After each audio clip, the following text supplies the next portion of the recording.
新买的工具先去炫耀一下。老胡，看看怎么样？看看怎么样？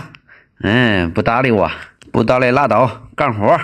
拆个空调，轻巧巧的，太得劲了。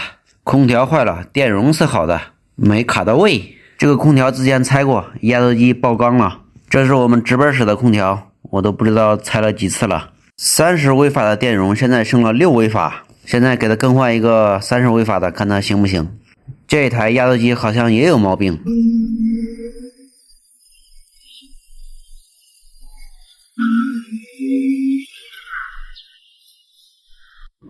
一会儿就这样停了，压力来4个多5个，工作压力可以达到4个多点哈，然后那个平衡压力达到12个，就这样不停的启动停止。我对它太失望了。第二个活，马桶堵了，这一家看我的皮揣子挺厉害，想要我的皮揣子，我就捅了3下。因为我们家没这个揣，要不然你把这个揣子给我留着行吗？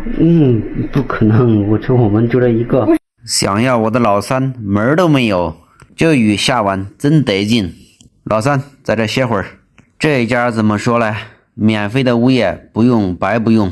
更换一个厨房下水套装，还给我拿了一个图让我照着组装。我有必要看吗？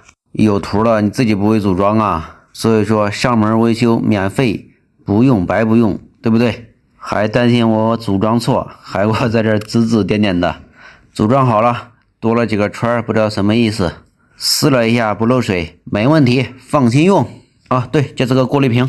换电表显示 C700， 证明这个电表报废了。不说别的，就说这个小电动螺丝刀得劲不得劲？我谢，的确很方便哈，轻巧巧的。到最后还是要用螺丝刀剪一下的，安全第一。没啥总结的哈，下期见吧。